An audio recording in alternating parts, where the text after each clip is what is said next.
This is a part 2 of an earlier webinar that we started back on the 20th of, February.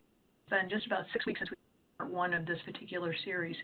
And I am just really delighted to be doing this part 2 with Yumi, with Lori Ashcraft, and we've invited Isaac Brown, and we've also invited Laverne Miller to join us today. We'll learn a little bit more about who these panelists are in a moment, but I just wanted to open up and ask Yumi, would you be willing to talk a little bit about where this particular topic came from and why we're doing a webinar on it?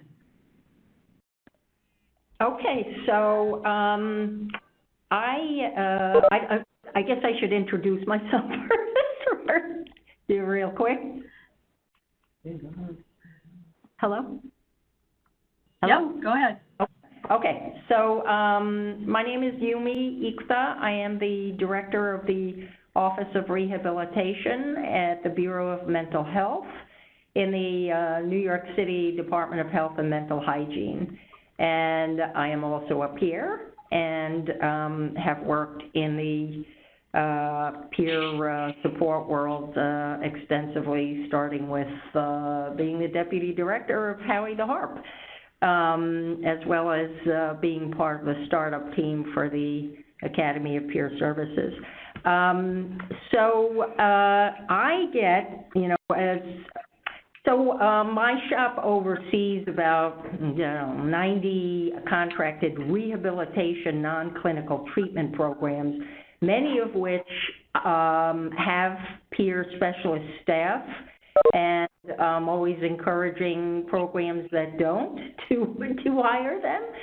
So I've been getting a lot of questions from providers that have, been in the industry, but particularly the newbies, and various questions around peer support services and supervising peers, the job descriptions and what have you, everything from A to Z. So I kind of got the top 10 questions, and I thought it would be a good webinar for providers to get some tips and useful recommendations to do the best they can in terms of helping to provide quality peer services. Thank you, Yumi, and I always forget that I never put myself in here, but I'm Rita Patronizing, and I am the coordinator for the virtual learning community, which is a project of the Academy of Peer Services. So I'm going to go ahead and go to our next 3 panelists, who are Lori, Isaac, and Laverne. If you would each just give a very quick introduction to yourselves. Lori, are you available? I'm available. Lori Ashcraft. I'm a person in recovery, and I've been doing this a really long time. And I think what might distinguish my work, just so we cover the whole field here, is a lot of my peer work has been hiring peers into mainstream programs to the point to where they, in most cases, at least half of the staff. We did also some peer-operated programs that were only peers, but a lot of experience in blending peers into the mainstream workforce. And in my former job, by the time I left there, we had about 1,100 employees and 600 of peers. So you can tell by that we had a strong peer workforce. And I can't say enough for the contributions peers make and the wonderful transformational spirit they bring to the workforce. Thank you, Lori, and you're welcome, and thank you for joining us again for part 2. It's great to have you back. And thank you to Yumi for the great introduction. We'll come back to you again before we go to the end, but let's talk to Isaac and Laverne. Isaac, welcome. Hi everyone, good afternoon. I guess my claim to fame. I'm the CEO and president of Baltic Street AH Incorporated, which is probably the only large-scale peer-run agency in New York City. It's been in existence for over 23 years. I've been in the field for about 30 years, both providing direct services myself years and years ago in the 1990, believe it or not, before there was even the word peer advocate, before I think the only other peer in the industry at that time was Celia Brown. Baltic Street started off as a tiny agency supported by the DOHMH of New York. $96,000 was the budget in 1996 when it started, and I'm proud to say we've grown immensely. We're over an $8 million agency providing 87 beds of supported housing, direct services in all of the 5 boroughs. We have a workforce of about 130 now when we're not fully staffed at the moment. And I guess my expertise really is in service delivery, actual, documentation and living up to standards, both fiscal and programmatic of the city and the state. Really one of the, far I know, one of the best reputation of any of the entities in New York State, and I'm proud of my staff and what they're able to accomplish and the thousands of people we've helped over the past 20 years. Thank you. Thank you, Isaac. Hi, and Laverne. Good afternoon, Laverne. Good afternoon, this is Laverne. And first of all, I just want to say thank you for giving me an opportunity to, participate in this webinar. I think it's very timely. I'm currently the director of the New York City Peer and Community Health Worker Workforce Consortium. And really, that's a long description, but the bottom line is all of our work is really geared towards promoting in a very general way, promoting and supporting the full integration of peers and community health workers into the workforce. And so some of our activities, and one of them that we're going to talk about today is a needs-based toolkit to advance organizational readiness. Really, and our focus here is really, we understand that both providers provider employers as well as peers and community health workers have experienced challenges in really fully integrating, these emerging workforces into the larger health workforce. And so a lot of our activities are really geared towards providing technical assistance, support, consultation, really customized services to provider agencies.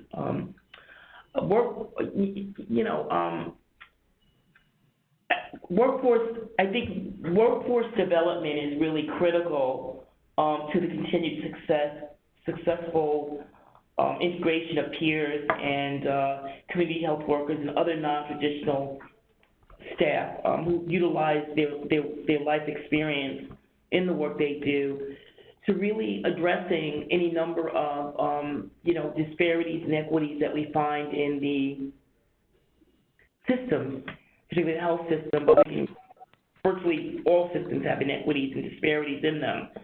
And so I really think that it's really critical. We're at a critical juncture in time where it's really critical that we get it right and that we support each other in getting it right, because ultimately we've seen instances where the attention hasn't really been paid to two things: making sure that the workforce is prepared, competent, and able to provide the services that they are hired to provide, but also that the organizations hiring them are not only prepared but eager and supportive of their presence and the services that they provide. And so that's it. Now, I have a lot more to say, but I won't go there. Not yet. Not yet. Go ahead, Rita. Okay, thank you. Now, was everybody else able to hear Laverne as we were talking? Because I put myself on mute, and sometimes that means that it's muting everybody else. Is everyone able to hear Laverne? Yes. Okay. Yes. Yes, Rita. So, and I wanted to give a real quick shout out to our a couple of technical expertise, people with technical expertise that are helping in the background. The first is Regina Schoen, who is our advocacy specialist from OMH. We're using an OMH platform, WebEx, which is, we're not as familiar with this technology as other technologies, so we're still kind of learning our way around this particular one. But Regina's been wonderful in helping us to get started, getting these opportunities set up. The reason we use WebEx is so that we can reach out to all of the providers across New York State, because our particular platform for using video conferencing can't be used within the firewalls of many of the psychiatric centers and other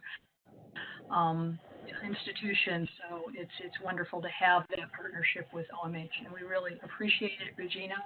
And we also have Chris Coyle and John Stenson, who will be helping to support these webinars going forward. So I wanted to acknowledge them up front.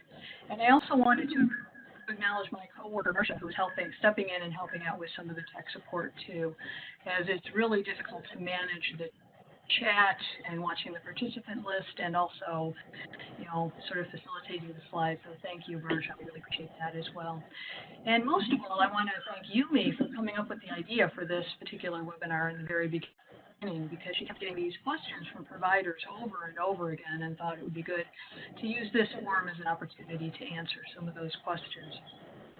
So again, I'm Rita Kronice. I'm the coordinator for the virtual learning community. And Varsha, if you would go to the next slide, I'm just going to do a very quick recap from part one. And first of all, too, talk about the format for how we'll go forward. What we'll do is Yumi has a number of questions that she fields frequently from providers. What she'll do is ask that question. And last time around, we had Lori as our expert answerer, at least a person with expertise in how to answer some of those questions. So what we'll do is ask the question. Now we have a panel of three. We've got Lori, we've got Isaac, and we also have Laverne, who have all had experiences with either supervision or running peer programs, who might have some input. While our expert panelists are giving their answers, if you have questions about what they're saying or other additional information to contribute, there is a chat function within here. And if you can see your name, if you're able to if you're not called in on the phone, if you can see your name in the participant list for the WebEx, there's a little speech bubble that is the way that you get into the chat feature. And so you can contribute questions during the chat. If you're calling in, I may not be able to exactly get to you, but I will certainly take questions and comments after the fact, and we'll continue to build our knowledge base from this as we go. So the format will be Yumi will ask the question, and Lori, Isaac, and Laverne will provide an answer. We'll look at the chat and see if there's anything else to contribute before we go on to the next question. And Varsha, if you could just go to the next slide, I'll do a real quick recap of how can we train supervisors so they're not overprotective or patronizing of peer support staff. And some of the things that came up in the answer to that were to be sure that that peers are trained on what to expect of supervision. That's a really important piece of it. And that everybody within the organization is also trained on what the role is of the peer and what they should and shouldn't be doing. When we talk about the dance of many of the supervisors have been in therapy roles, and so it's just sort of a natural thing for the supervisor to start providing therapy, then it's really important to focus on it's not about therapy, it's about the job performance.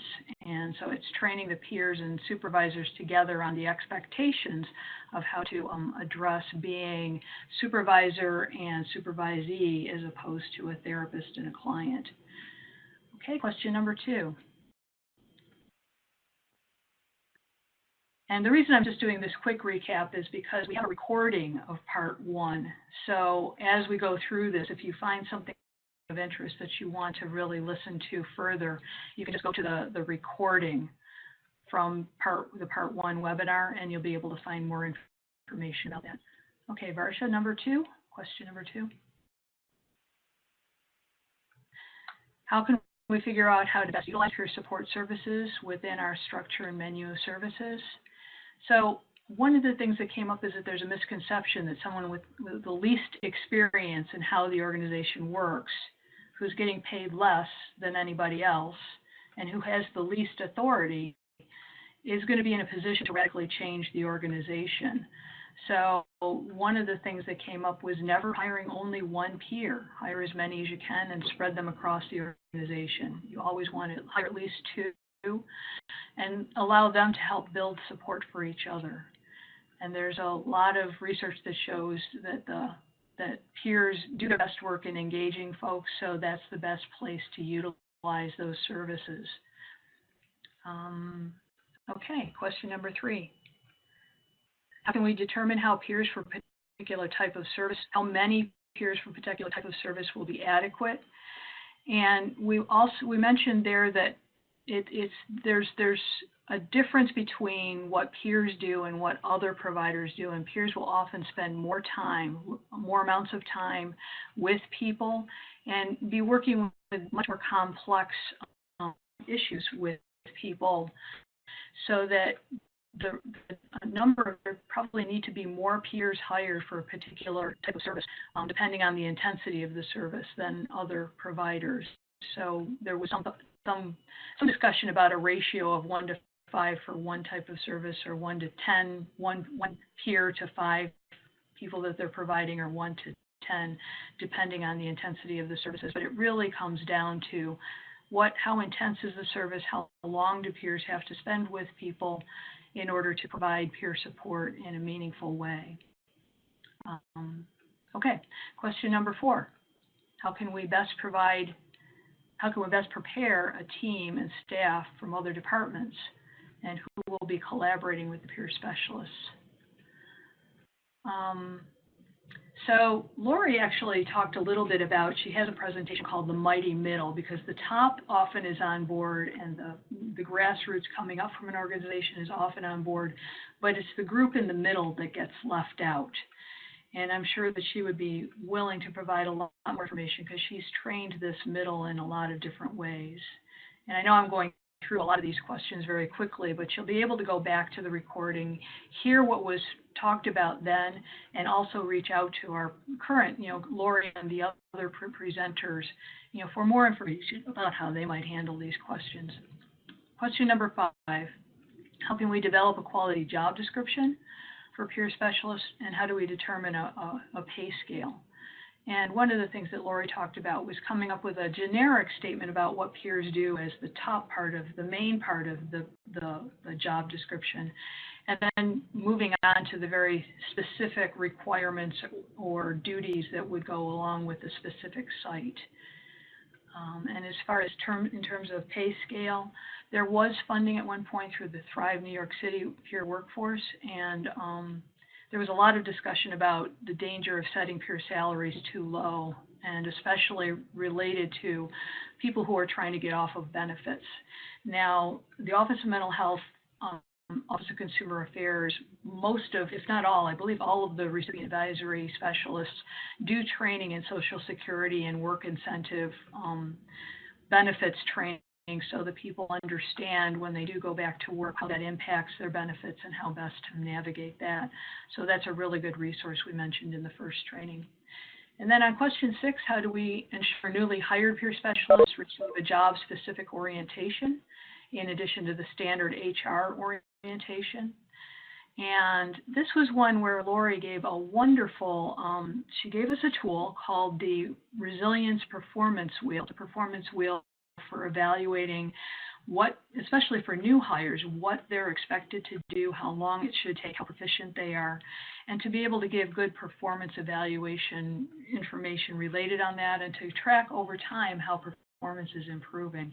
It's a really neat tool. She gave a really great presentation on it, and I'm not going to take any more time now, but I'm simply going to say those are some of the things that you'll find if you look at that part 1 webinar, if you look at the recording for that, and we'll send that out again at the end of this particular session. Okay, so let's move on to question number 6, and I'll go back to Yumi if you want to pick up where we left off. Okay, so we're talking about ensuring that newly hired peer specialists receive a job-specific orientation, in addition to the, typical HR orientation that's given to all employees. And I think one of the issues is that a lot of times I see that it's not, the orientation does not include the whole context and the mission, the objective of the program in which they're working. So they're not sure what the value of their particular role is in the context of what the ultimate goal is of the services. And so, it's important to clearly define what that is so that they understand, as well as the other team members and what their specific responsibilities are, and then how they all sort of work together in order to, achieve what needs to be done to provide the services in a quality manner. Let me just see if I have any other points before I move on to others. I think also that oftentimes it's not clear in terms of the administrative responsibilities that are involved in a particular job description, and I speak specifically to documentation, okay? Oftentimes it's not made clear at the beginning, and particularly when it comes to navigating EHR or electronic record systems, where many of the assessments and the service plans and your progress notes are housed. I'm not saying that the HR part is not important, the orientation, and many times I have seen incredible,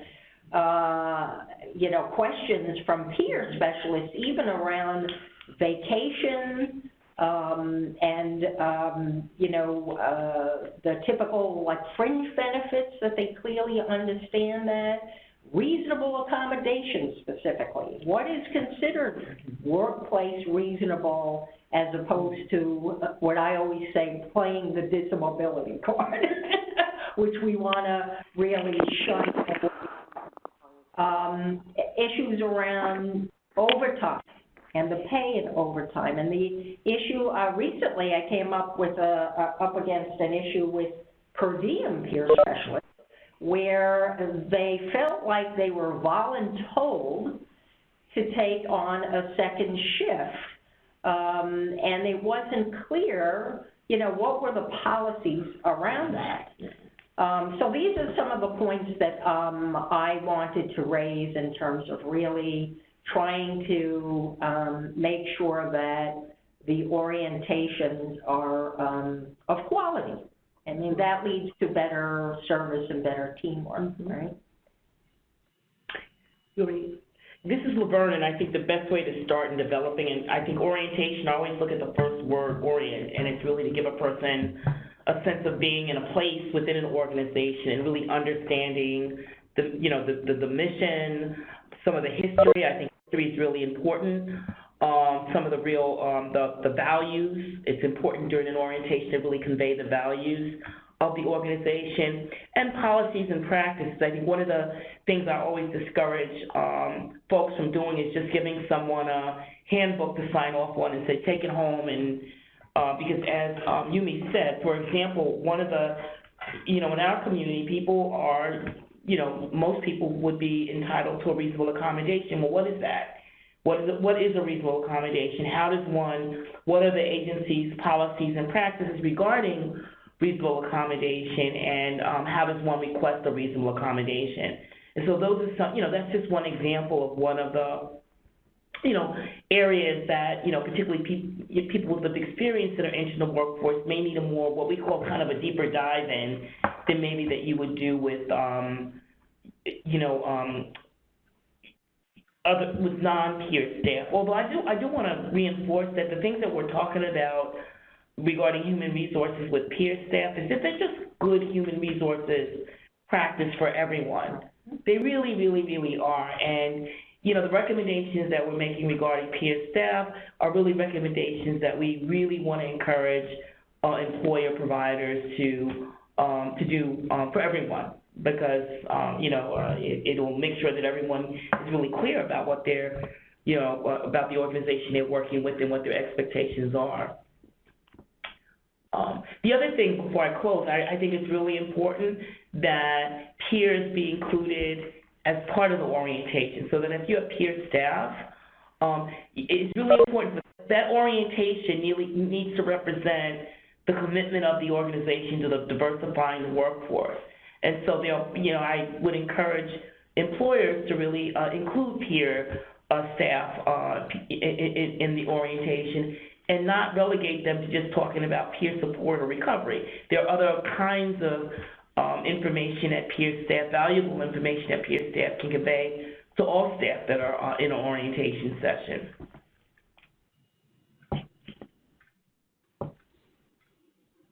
Thanks, Laverne. I'd like to chime in. In our company, we have an extensive HR orientation.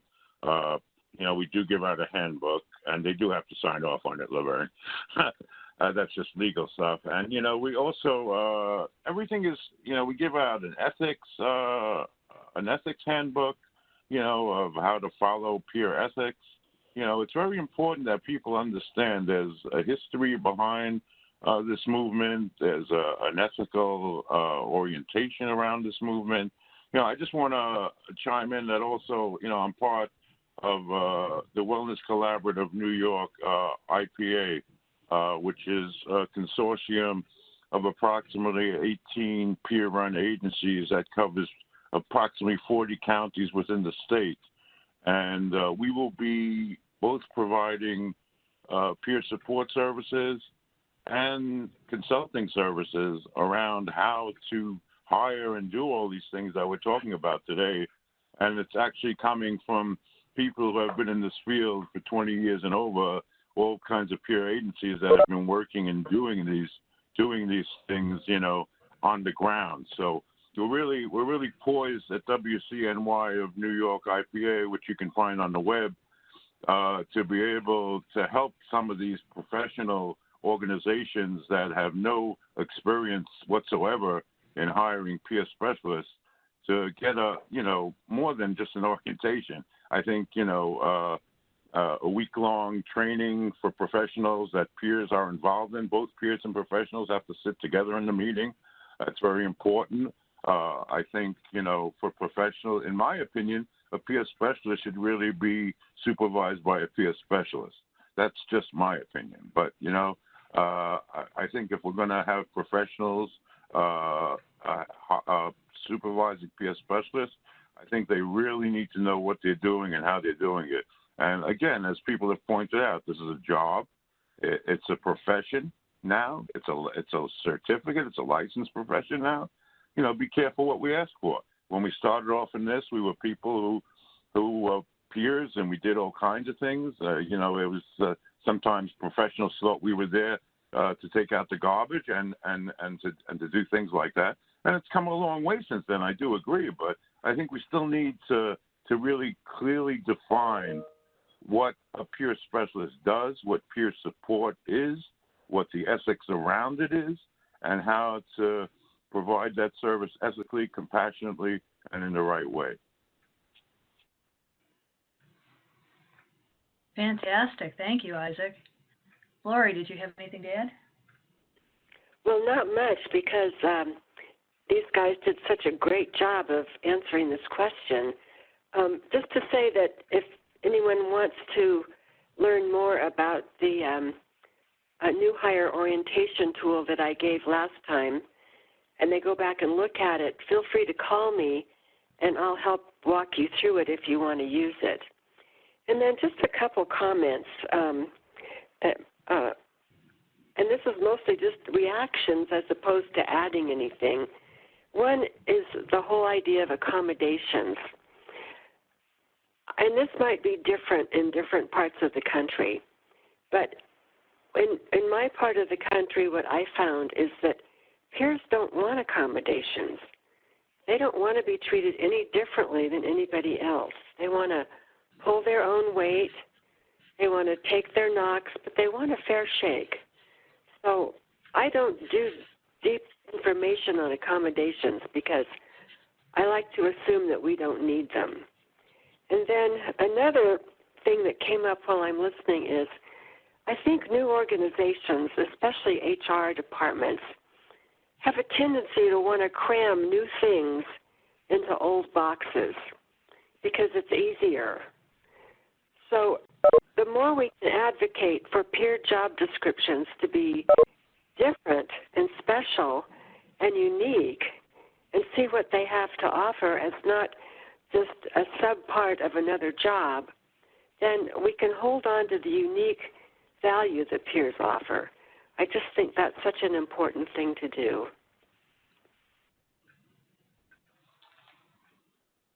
Beautiful. Thank you, Lori. And now for all of you that are in the audience, if you have any comments or further questions related to job-specific orientation in addition to the standard orientation, feel free to put that in the chat. And while you're adding things to the chat, I would, if you do have a question and you would like to ask it, I can unmute you. And I see that Ruth, you have your hand raised. So those of you that are on the actual WebEx, you'll have the ability to both add to the chat and raise your hand. So I'm going to unmute you for a moment, Ruth, if you have something to add. I don't have nothing to add. Okay, I was just seeing your hand raised in the participant list. So if anybody else has anything that they'd like to add by microphone, okay. I can mute you selectively. Oh, hold on. Here. Yvonne wants to say something. Okay. All right. I've discussed this with Denise, my supervisor. When I went to Access VR and they gave me my employment plan, what they ended up doing, there was no job description for peer bridger, so they wrote me down as social worker assistant. And this upsets me because I'm not a social worker assistant. I am a peer bridger. I had to take classes and be certified. This needs to be straightened out so that when a person goes, like you say, it has to be more unique and specific to what it is we do, you know? Does that make sense? Yeah, it makes perfect sense. Thank you, Yvonne. Yeah, from Binghamton. Ruth and I are on the Binghamton team for NIAPers, and Denise Ranahan is our boss. But see, this should have been taken care of long ago, and you walk in there and they go, oh, it's kind of the same thing. Well, kind of isn't exactly the same thing. And if this is what they're doing when you're going to the Access VR office and putting this down on our record, yeah, I'm not a social worker. It's just I'm a peer bridger. This needs to, they need to go in there and straighten this all out.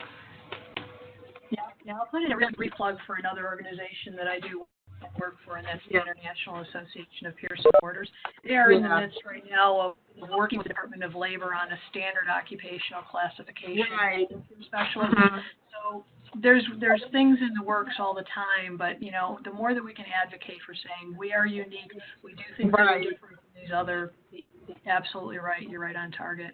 Yeah. And I also wanted to mention, for those of you that can see the chat, information on the Western or the IPA. Isaac, tell me again the name of it. The Wellness Collaboration. Wellness Collaborative.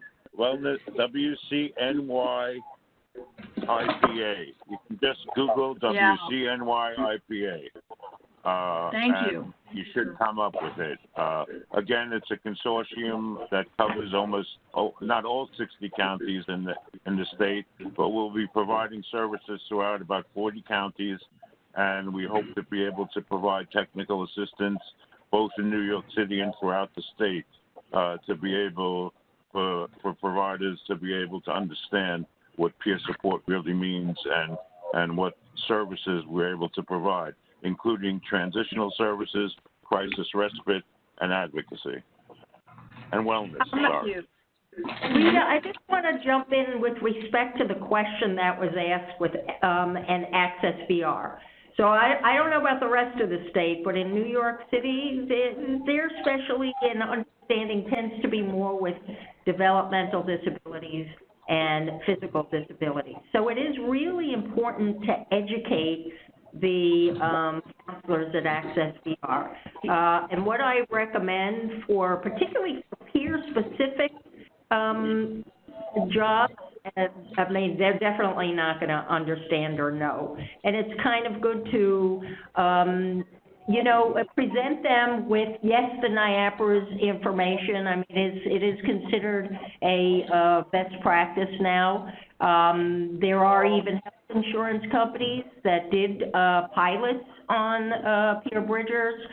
So it is important to be prepared. I mean, to be fair, Access VR is not going to know. We have to educate them, just as other providers, new providers. It's our responsibility to educate them. Yes, thank you, Yumi. And did you have anything else to add before we go on to the next question?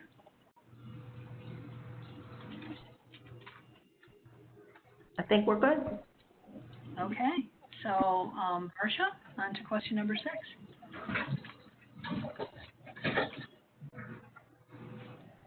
Rita, 6 or 7? Sorry, I'm sorry, 7.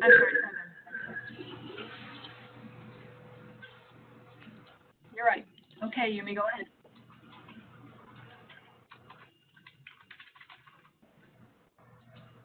Can you hear me? I think we're on question 7, folks. Are you there, Yumi? Sorry. Okay. So the best practices around hiring, you know, former program participants as peer staff. And the reason why I put this up, I had several programs that did do that and hired them in the same program where they were program participants. And this caused numerous problems. And you can understand there are conflict of interest issues, and even some organizations who say that we let the peer specialists know that we have to disenroll them from the program, and then they can do other stuff in the community, and then come back a year later. But the fact of the matter is that oftentimes the program participants, you know, did establish relationships with other folks in the program, and they continue that relationship, so that conflict of interest does tend to exist and continue. So our best recommendation is, hey, it's great that you want to hire your program participant. You know them well because they've been part of your program. You know what their skills are. Find another program to hire them in so that you avoid these kinds of issues is the way we've handled it, and that's worked much better. Yeah. Hi, this is Laverne, and I just think it's really important for organizations to develop a policy around this issue. Because what happens is... 79. Sorry, somebody's not on mute. Someone's not on mute. Because what happens is if you don't have a policy on it, you're deciding it on the fly, you really don't have any, you know, criteria that you're really looking at, and you're really not balancing the interests that the peer may have in continuing to provide services within a program where he or she's done well and they really want to be involved versus the interests of the organization and you know, and maybe other and service recipients. So I think the most important thing is to really understand that you do have to have a policy. However, in developing that policy, I don't think that policy needs to come from just, you know, HR. I think it's developing a robust policy that's fair requires, you know, having folks around the table, peer staff, peer managers, other managers, human resources staff, as well as service recipients, and have people really begin to talk about what are the costs versus the benefits. And really out of that process really developed a policy. For me, the most important thing is that we need to have as many choices as possible on peers that are entering the workforce. And for some peers, that I've worked with, it's a natural fit for them to continue working in an organization where they got services and maybe in the same program where they are currently receiving services. As long as a person is able to make an informed decision around it, that there are policies that protect the privacy of the peer staff's personal, medical records, other kinds of things that really, folks shouldn't have access to.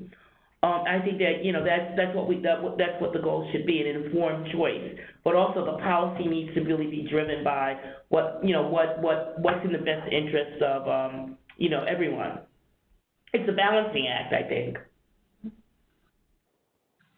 Yeah, thank you. I'm more in agreement with the fact, I think it's very well said, Laverne, giving people, a chance to have a job. But in my opinion, hiring former program participants in the same program is a blatant conflict of interest.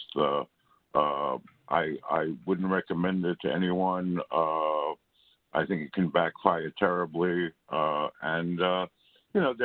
a lot of ways. Baltic Street is always hiring. I know there are many agencies that are always hiring. There's always a way to refer a good person who would want to work in this field. There's always somewhere to get a job, as far as I'm concerned. To involve a program participant and with other people that they've been friends with or have a different relationship with over a certain amount of years, can be hazardous, in my opinion, both legally and as a conflict of interest.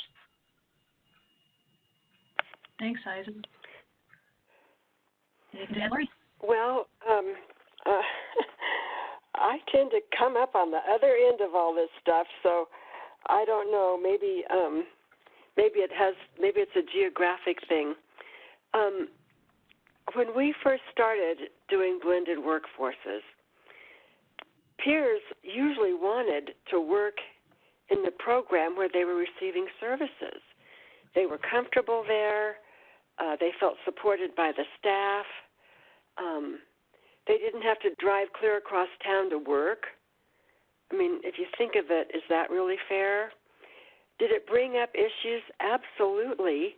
But these were the issues we needed to deal with. So as the issues came up, they gave us an opportunity to look closely at it, and then together we made decisions around how to deal with it. And one of the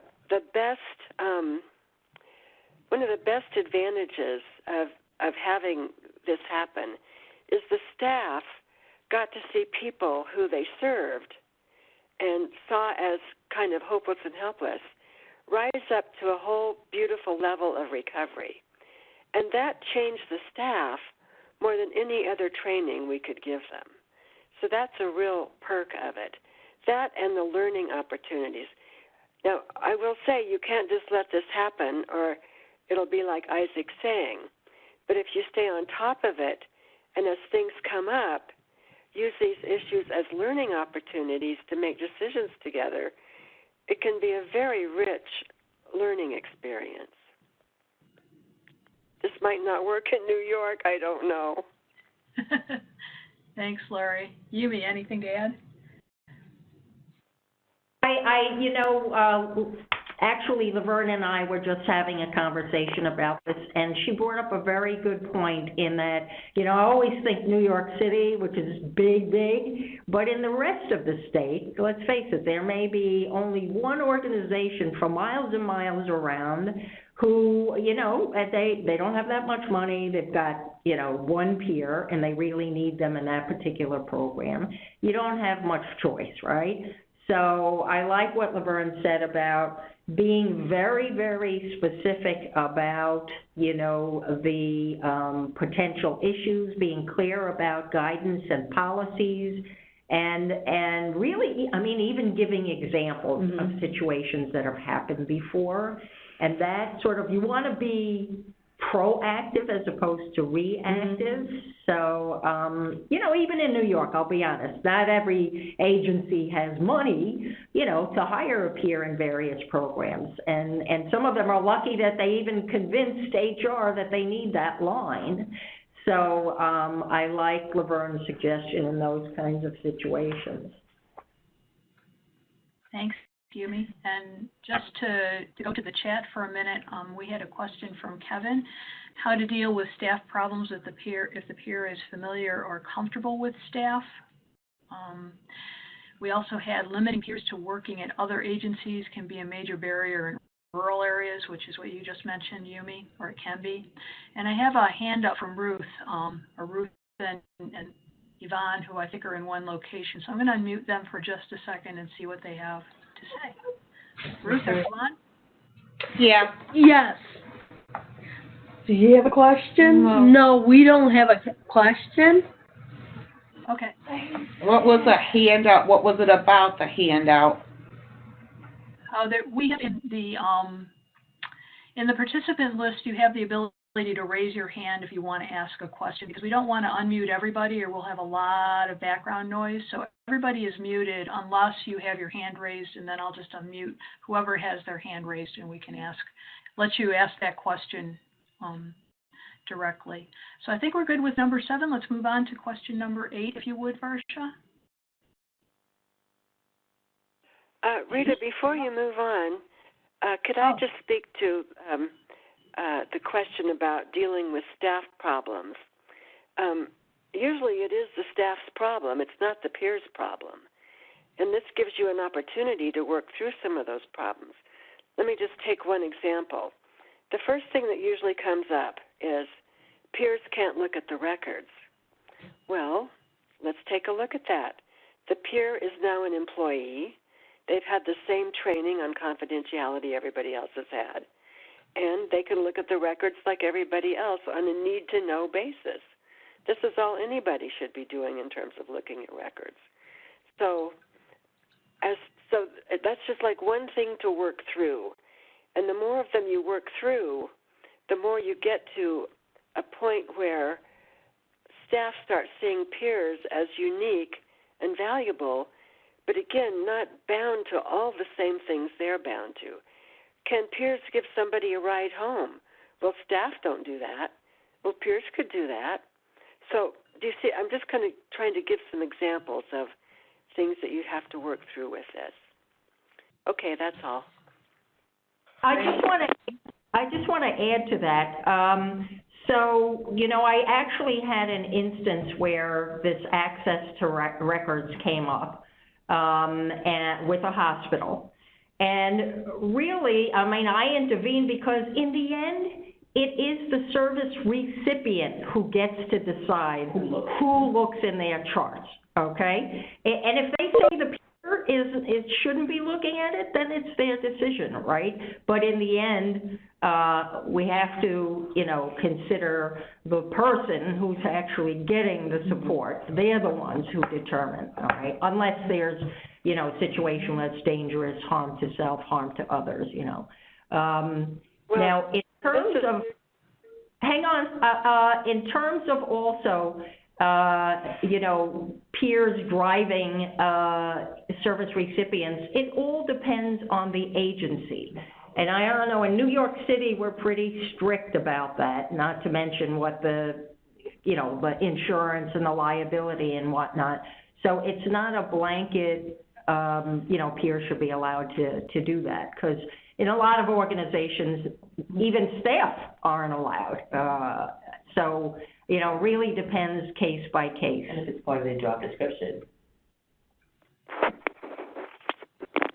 Thank you, Yumi. Well, I just wanted to dovetail into that. Okay.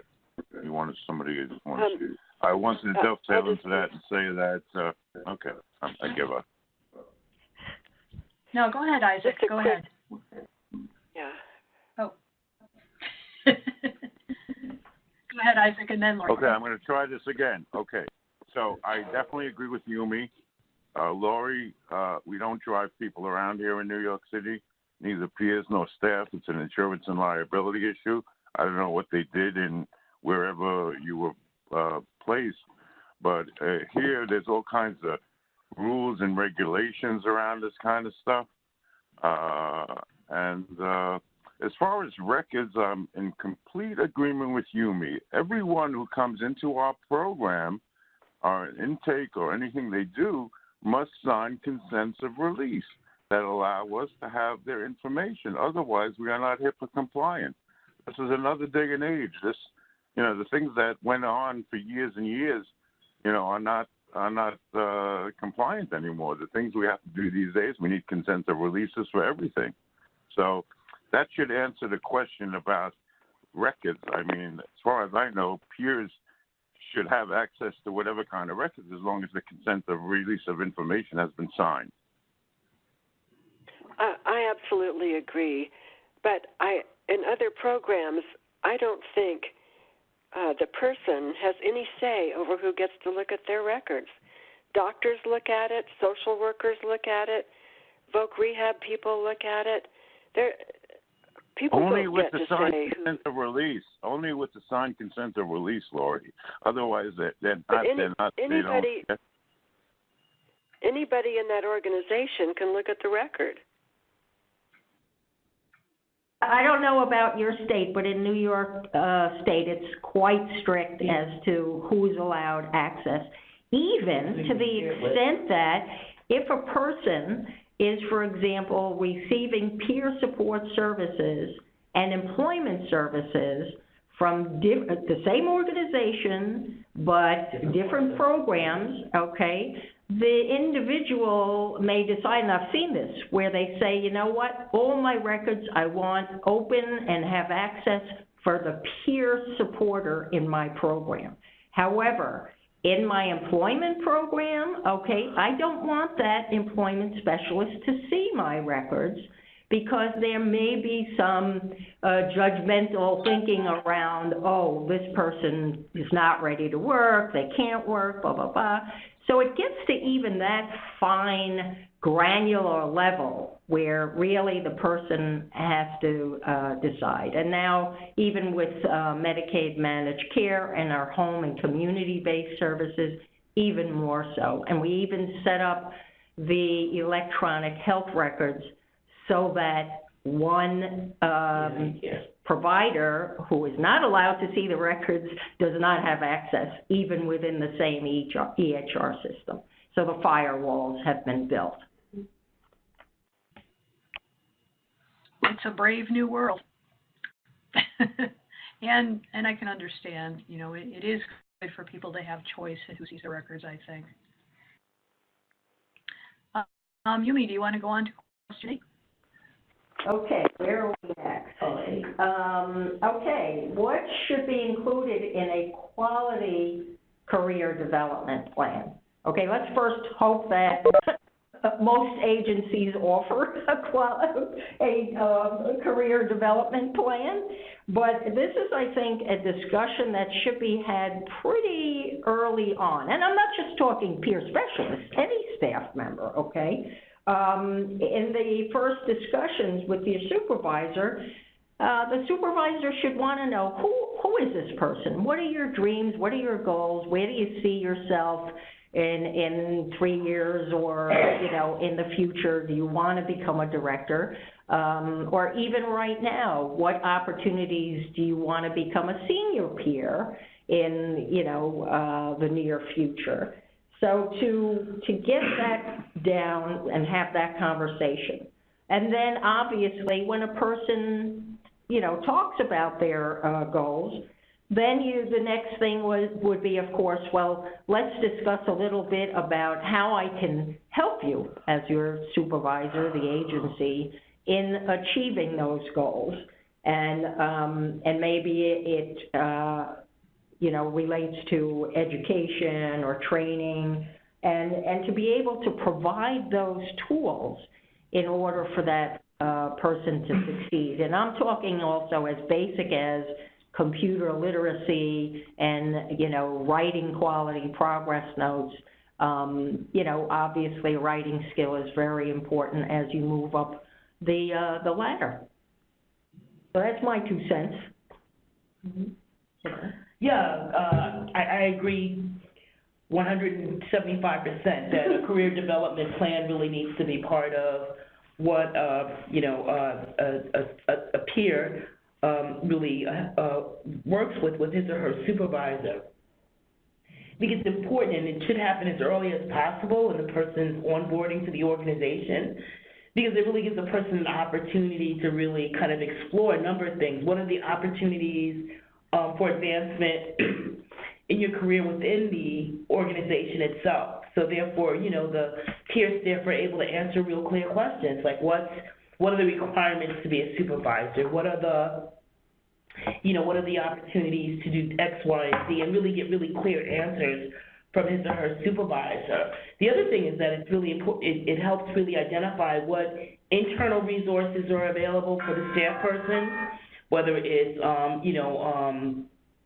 training provided to all staff, and also what sort of external resources are available. For example, if you're working for an organization that has a tuition reimbursement program, a supervisor can sit and really, a supervisor and peer staff can sit and really talk about, I'd like to go back to college, and have that discussion about, what courses he or she may want to take, what are the long-term goals. I think the most important takeaway is that I always encourage peers, anyone, to really think of what they do not as just a job, but as a career path, and really to begin to think long-term as possible to be able to really identify what you're going to need from your employer and what you're going to need from other sorts of other kinds of resources that you are going to need to advance your career. The other reason why, in closing, and this is short, is that, for example, we had one person on the call that talked about maybe currently receiving vocational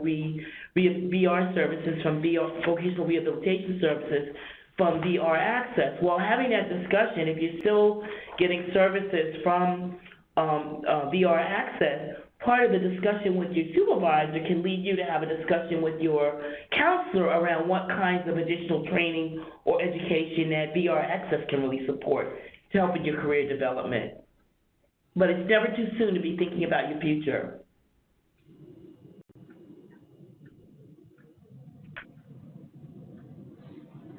Thanks, Laverne. Before we go on to Isaac, there's just a couple of notations in the chat about it's really rare, at least in this area, to see anything but a single level peer job role, so there's not really a career ladder. And there are some that have senior peer or supervisory peer roles. Those are just some of the chat things that are going through. Isaac, did you have anything to add to Laverne's? Well, of course, it's very interesting. Quality career development plan. The whole notion of that, I think has to begin with the person himself. I mean, in any other job or in any other company, I don't know how many people sit down with their supervisor and develop a quality career development plan. When I started my career, I had a goal in mind and I tried to reach it, and I had support. I think we offer a lot of support to the people we hire. I definitely think we do that. I think we offer them a definite career ladder because we promote from inside. But a lot of the things that I think we haven't touched on is performance. I'm not going to develop your career if you're not going to perform for my agency. Or it's just again, I just want to, this is for everything that we do and all the compassion we show to our brothers and sisters. This is a business we're running, and, certain things, in a business run a certain way because of legal issues or because of compliance issues. And, in that sense of it, we don't actually have a quality career development plan that we develop with people. We have a 30, 60, 90-day evaluation of our new hires to decide if they're going to be able to continue with us. Then we have a yearly evaluation, the performance evaluation. We have a yearly salary check to see if the person's performance rates a salary increase. And of course, we do promote from within, from a peer to a senior peer. There's one person working for us who began folding fabrics in an affirmative business we had years ago, and is now directing a multi-million-dollar program, and is doing very well. Been with us 17 years, but she's developed a career, and she's stuck with us through thick and thin. And I think that's what it's about. I mean, it's about loyalty to the job, it's about loyalty to the agency, and it's about loyalty to the mission that we want to provide.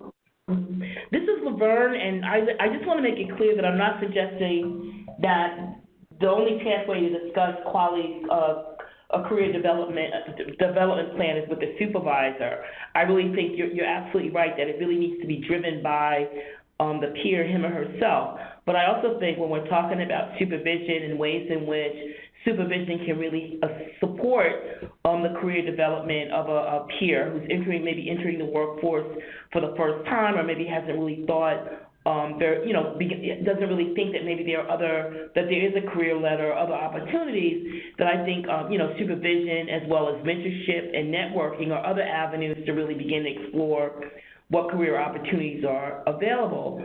I also want to really stress the point that we live in a world that's dynamic, a workforce, and some folks, as they move through their careers, may not want to work necessarily in peer-identified roles, or do specific, want to expand the opportunities that are available to them. And I think one of the things I want to encourage all of us in the work that we do is to provide as big a tent as possible, and to provide as many choices, quality choices regarding career paths for our communities, because one size doesn't fit all. We're different, we bring different things to the table, we have different aspirations, and it's really to the extent that we can provide opportunities for our communities to fulfill those aspirations, whatever they might be, I think it's really an important goal for all of us. I think that's beautifully said, Laverne. I agree with you 100%. I think, as someone who's been painting art for about 30 years and still hasn't had major success, I understand pursuing a career goal. So I do agree with you, and I think our communities need a lot of that, and 100% behind what you said. Thanks, both of you. And before we go on to Lori, I just wanted to point out that in the chat, Kevin Mark had mentioned that the typical suggestion is to go to college and then become a social worker or a case manager because of the lack of other peer roles. And Isaac, I think you made a really good point that within peer-run organizations, there's a lot more opportunities to take on peer roles than there might be in other locations. So just wanted to point that out. Lori, did you have another comment? Well, believe it or not, I agree with just about everything everybody said this time.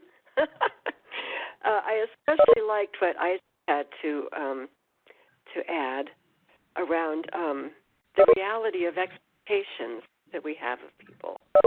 And I just think that's very important to have. And also, Rita, I think I gave you a career development plan format that's linked to performance outcomes. If I didn't, I can send that, and people can use that however they want if they like it. But yeah, we didn't have that in the first webinar, so that wasn't part of the recording. But yeah, we can share that. Okay, I'd be happy to share that if anybody wants it. But never should the organization's standards or values be compromised because of a peer workforce. If anything, it should be expanded. So, and I find that peers can meet the standard. It's not a compromise. Some folks need more developmental work than others, but it's all good. And I won't take any more time on this. Thanks, Lori. Okay. And I mentioned one question in the chat. Let me see if I'm missing anything, because I don't always see the full chat windows. If I'm missing something, it's just because I haven't. Okay, so it sounds like you're talking about peer role to other non-peer roles, like in another organization. Let's see. trying to understand peer roles. I assume that means peer specialist, peer bridger versus an employment specialist. So those were comments that were questions that were coming up as you were talking about the development. And yes, I believe we're talking about peer roles as in within a peer-run organization. There's a lot of different peer roles that, right, Isaac? Am I saying that right, or do you want to clarify? Yes, I think you're saying that very right.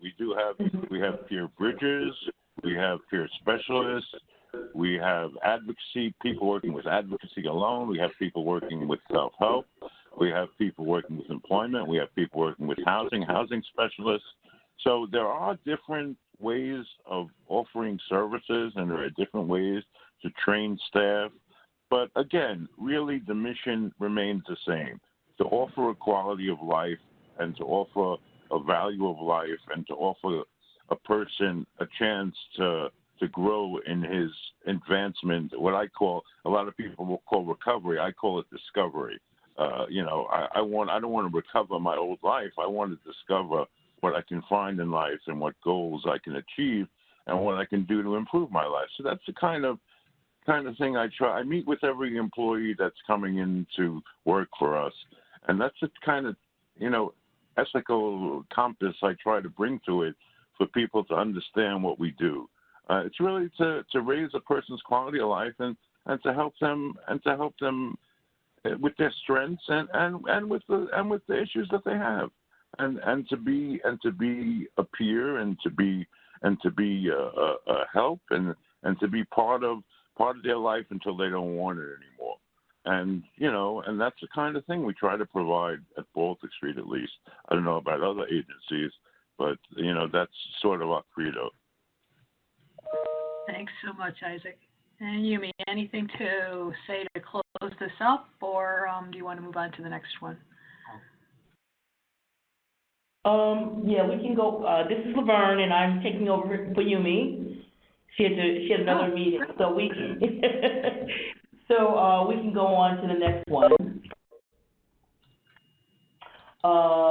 What are some ways in which we can offer career advancement, including administrative, managerial, and program oversight positions? I guess before I speak, I'd like to open it up to our two guests. Lori, do you have anything to add to that? Yes. First of all, I like to see a career ladder as being horizontal and not just vertical. So you have other positions that peers can move into if they're in one that doesn't draw on their skills. So maybe I didn't do too well in the housing program, but I could do really well in the training program. So having those opportunities to move sideways really helps a lot. And then moving upward, what we had to do was that we had to look closely at some of our job descriptions and trade out experience for some of the educational requirements. Because some peers could do very well in a higher position, but they couldn't meet the educational requirement of a master's degree. So we had to think, does a master's degree really define the kind of person and the kind of commitment and the kind of skill we need?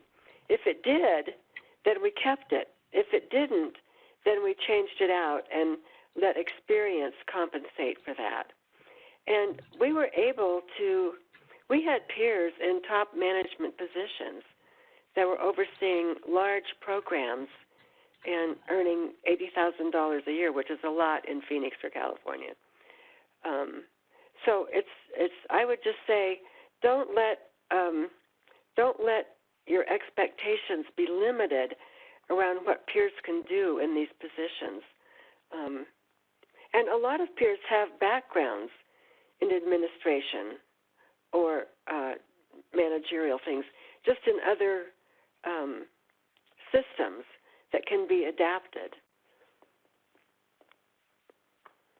That's an excellent point about, Lori, about transferable skills. Often we don't, folks, people, often forget to really think about the ways in which they can apply their education, training, life experience, or whatever to a new role. So thanks. Isaac? Yes, I agree with a lot of the things Lori said. We also provide a horizontal type of career ladder with people are not doing well and they want to transfer and we believe they have the skills and they have the performance. That's a possibility. I mean, it's done on a case-by-case basis. But again, we do promote from within, and we have people who, like I said, started off folding fabric, making $80,000 a year now too. And in my opinion, there are real chances for careers, in this business, that there never was. I mean, I have open positions right now for adult home bridges, going entry level at $40,000 a starting salary. I mean, the basic need is a high school diploma and passing fingerprinting of the Justice Center and the Child Abuse Registry. So this is an entry level job to some degree. We're asking them that they be peers and that they have some experience in the field. But I mean, this is not 10 years ago. There are real careers for people in this field, and as Lori said, it just depends on what you want to do. I mean, it's up to the person himself, I think, as it is, whether it be a peer or it be a person who does not have the lived experience of being in the behavioral health system in their own careers.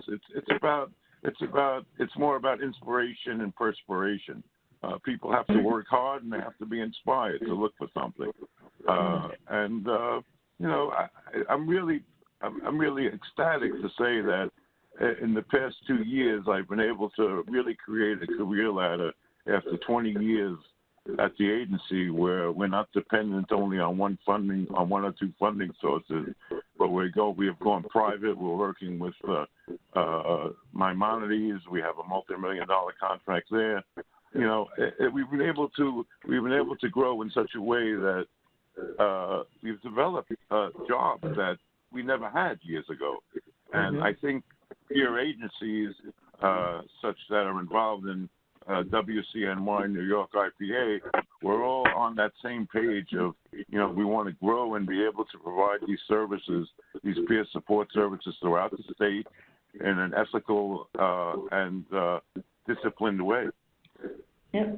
In other words, the sky's the limit. And I think just in closing, it's really important mentoring is so important when someone first enters the field or starts a job.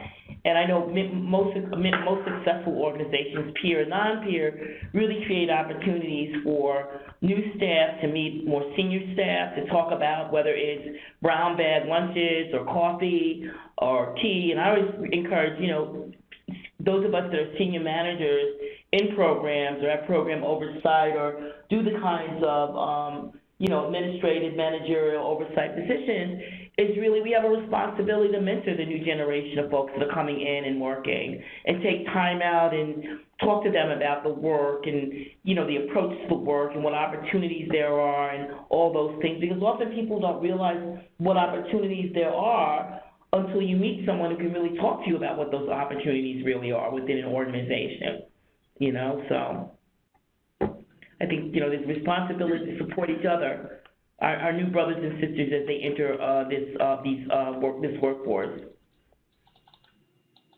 Fabulous. Thanks, Laura. Do you have anything to add?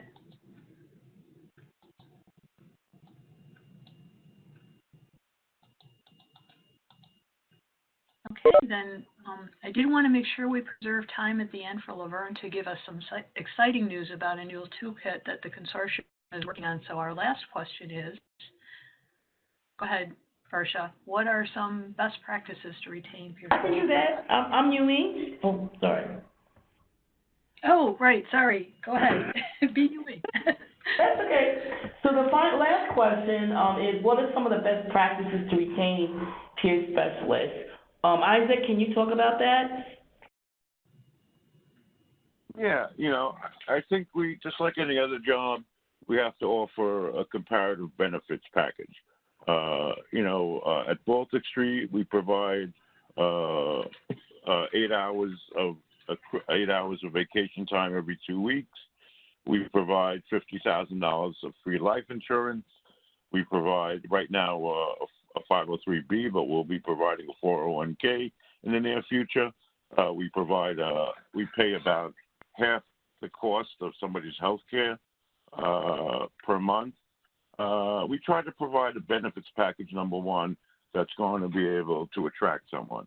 Number two, as Laverne so pointedly pointed out, we really provide a sort of not only mentorship, but a sort of family type of, this maybe sometimes dysfunctional, but a family type of practice in the sense where we really support each other, both senior staff and peer staff.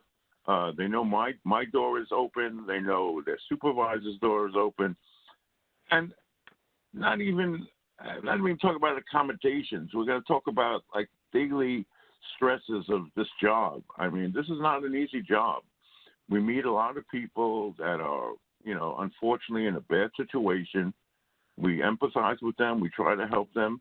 Sometimes they are helped and sometimes they are not, unfortunately.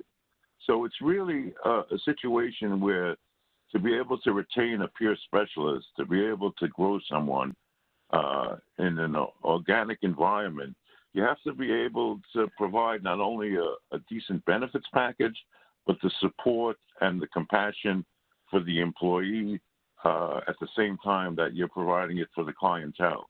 And really, I think we've done a good job doing that.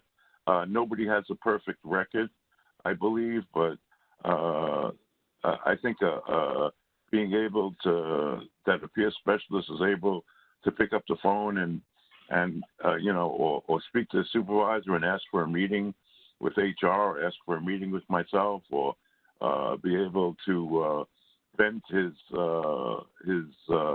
frustrations in supervision and not be dismissed for that. I think that's an important thing. And, that's the difference, I think, between a provider-based peer specialist and a peer-run agency peer specialist in the sense of how we understand each other.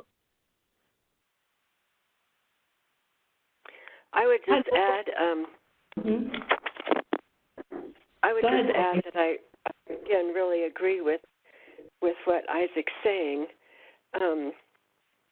The benefit package is a absolute. It just has to be comparable. On the other hand, you can have the best benefit package, a good pay, but if it's not a welcoming, friendly, supportive environment, you're not going to retain peers. And this isn't just about peers. If you look at employment studies across the board, once you meet employees' basic needs, the only thing that holds them in place are the relationships they have with each other and the organization. So it's not unique to peers that you do what Isaac's saying about having a family kind of system where people feel supported, where people's strengths are called upon, and where there's a lot of mutuality and support of each other in the process. And if you don't have that among employees, it's very hard to pass that down to the people you're serving. So it's just so important to have it. Thanks for bringing that up, Isaac. Yeah, this is Laverne, and we just have a really good question that Denise had asked in the chat, and really talking about how in many ways, funding can really drive some of the, practices, expectations, and the like, for peer staff, and that, how, those, particularly folks that run peer-run organizations, other organizations, really have to be advocates when they're when they're contracting with entities, government, private entities, around ensuring that the values of peer support are maintained, that the issues involving salaries, benefits, all the other things that both Lori and Isaac have talked about are maintained, and that through negotiations. I mean, it's really about really being an advocate for your organization as well as the peers that you're negotiating on behalf when you're working with a private funder, like for example Maimonides, as Isaac mentioned. So there's a lot of good conversation in the chat room, so I don't want to, I just didn't want to make sure that we didn't miss some of it. And I guess the issue is, Rita, can we then, with these list of questions, if we don't get a chance to answer them, can you just print them out and then we send out an email, respond to the person who had the question? Can we do that? Yes, I'm actually capturing the chat as we go, and okay. we just finished question 10, and I definitely want to give you a chance to do a quick summary of the toolkit. Varsity, do you want to just go to the last slide now, and then we can. Here is the resource page. I'll be posting any information on there. I'll send follow-up information with our presenter contact information. I'll send that out to everybody who's registered for the webinar. So Laverne, let's go to the toolkit. Yeah. Rita, is this the last slide? I believe so. Is it not? Oh, the last one is to thank Regina and our OMH partners. There should be one more slide after that. Okay. There you go. Yeah. Yep, we're done. Okay. So can we have thank you, Regina, and thank you for our panelists. Thank you, Lori and Isaac, and Yumi. I'm going to go ahead and take control of the screen for a minute here. I believe. And can you see this? Can you see the toolkit overview? Okay, here we are. Yeah. All right. So I don't want to have access to the chat, so if you're trying to reach me, I can't see it. Okay. So hi everybody, this is Laverne, and we're short on time, so I'm just going to basically give you an overview of the toolkit, and we'll share these slides with you. Next slide. Rita, next slide. So, next slide. Yep. So many of you have heard about the toolkit, so we just want to talk about what the toolkit is. Basically, it focuses on the integration and support of peer and community health workers in the workforce, and it, resource to advance integration, and the integration of peers and community health workers in the workforce. And it's a toolkit that, it was developed basically to help organizations identify what their readiness to welcome peer staff in the workplace by helping them identify with the workforce, by helping them identify what's in the barriers. We feel very strongly that organizations need to be ready for peers, community health workers, to enter their workspaces, workplaces, and workforces.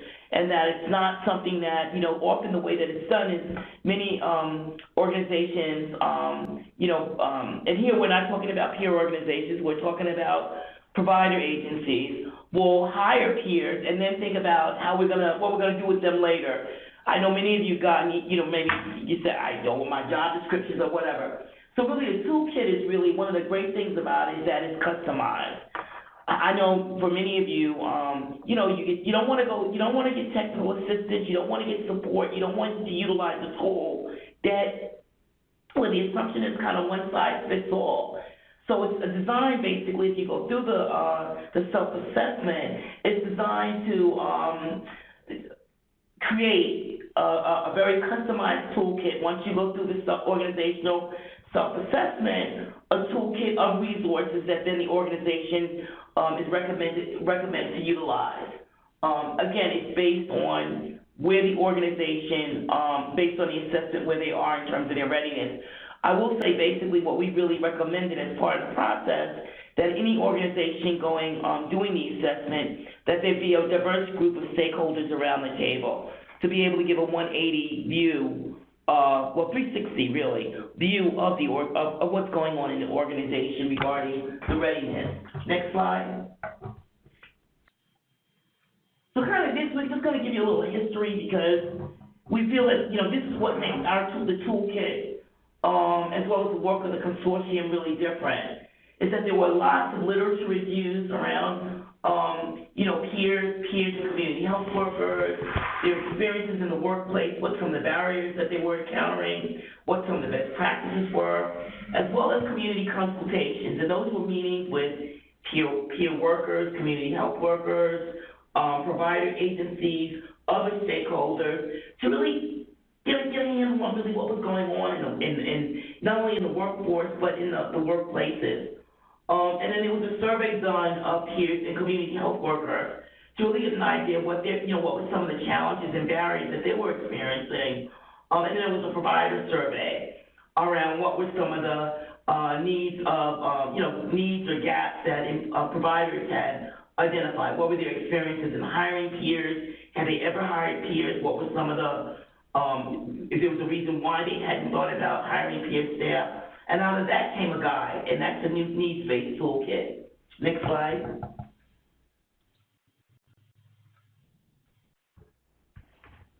Okay, so here's some key takeaways, and here I'm going to go off script a little bit. I think it's really important that, what we see nationally and in New York is that there's a huge demand for, and here I'll talk about peers, for the peer workforce. And that really,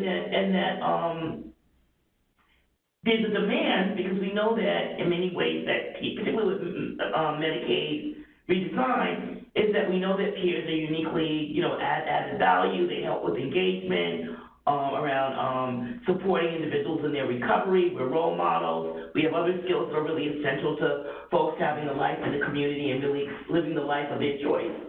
So basically, providers were, some of the intel that we got is that there is an interest and a demand for, in a broad way, for peers and community health worker staff, but that there were lots of systematic barriers that the potential employees experience, and systems as well as organizational. So the systems barriers were there's low fiscal resources, that basically there weren't as many grant opportunities or other kinds of potential funding streams for hiring these peers. And so the mechanism through which peers were going to be hired, it was through Medicaid, being able to bill Medicaid. But if you're unclear what the roles, responsibilities, and how that peer is going to be, the peer support services are going to be integrated into the service plan or whatever, you just kind of really have never really thought about how can that a peer support specialist or peer specialist or other peer staff really be an integral part of the team of your organization. They also talked about, and this is in general, not just necessarily in the work that I do with peers around peer staff, is the amount of time needed to train staff on new models of care as they emerge. And the other thing is that what we found is that peer work role clarity. If we've all found, like, if there's one employer that understands, is able to articulate what role a peer specialist has, that is just one organization. There's a lot of confusion, ambiguity around what the role of a peer can and should be. And so the next slide. So those are just some of the some of the outcomes of what the responses that we also got from the peers and community health workers. So the self-assessment, there are 9 areas of practice for organizational readiness, and these are similar to kind of domains, like let's say if you take a peer specialist training course. So basically these are the areas where the toolkit kind of takes you. So this is a yellow brick road, as it were, that the toolkit takes you through. And it's great because in this conversation that we had today, we talked about recruitment, we talked about attitudes, all of these things we really talked about, role clarity and workflows. We haven't talked as much around program monitoring and evaluation, but that those are the areas of organizational self-assessment that anyone doing the self-assessment would be able to, it will measure. So next slide. The good thing about it is that after when you complete the toolkit, you'll get a result, and the result will lead you, will then result in some resources, that recommended resources. The other thing I also want to before we kind of go through, Rita's going to kind of just open up the toolkit and kind of do a little walkthrough so that you'll see how it is on the website.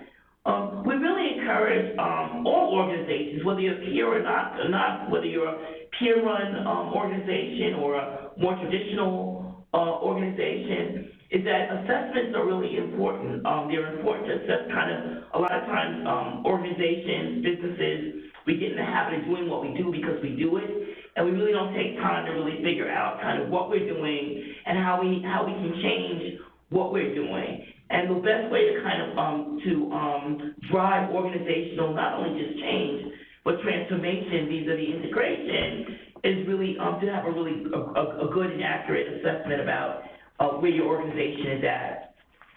It should also be noted that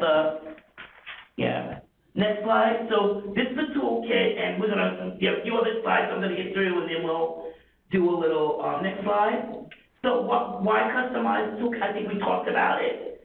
You know, no one wants cookie cutter approaches to identifying needs or identifying resources, technical assistance, or other kinds of things that are needed that organizations need.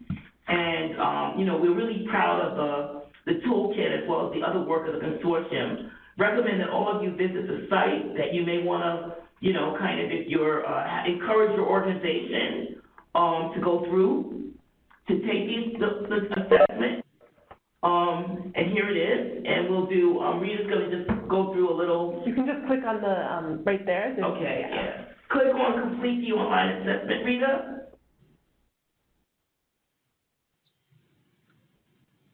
All right. Nope, we did something wrong. Yeah, go back. Go through the whole. Okay. All right. Here we go. Yep. So this is the toolkit. Oh, because you've taken it, you're seeing your final result. Actually. Yeah. Okay. So we got the. Okay. So Rita, can you explain to us while you're on the line? I mean, how was it? I think you went through the toolkit, so you actually did the assessment. How was it for you?